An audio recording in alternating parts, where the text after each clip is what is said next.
take this trigger point and put it right in the middle of my foot, dragging from the head of your foot right to the heel.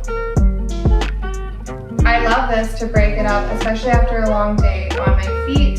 This can really help anyone with plantar fasciitis as well. That's something you can do for some home care to help alleviate pain and tension in between your therapist appointments. This is something I recommend to anyone and everyone to help with your self-care. So as you can see, I've gone over with my U-shaped tool as well as my pointed head, and I'm just going to take that flat side again and work my way from bottom to top of my foot to finish off that self-massage.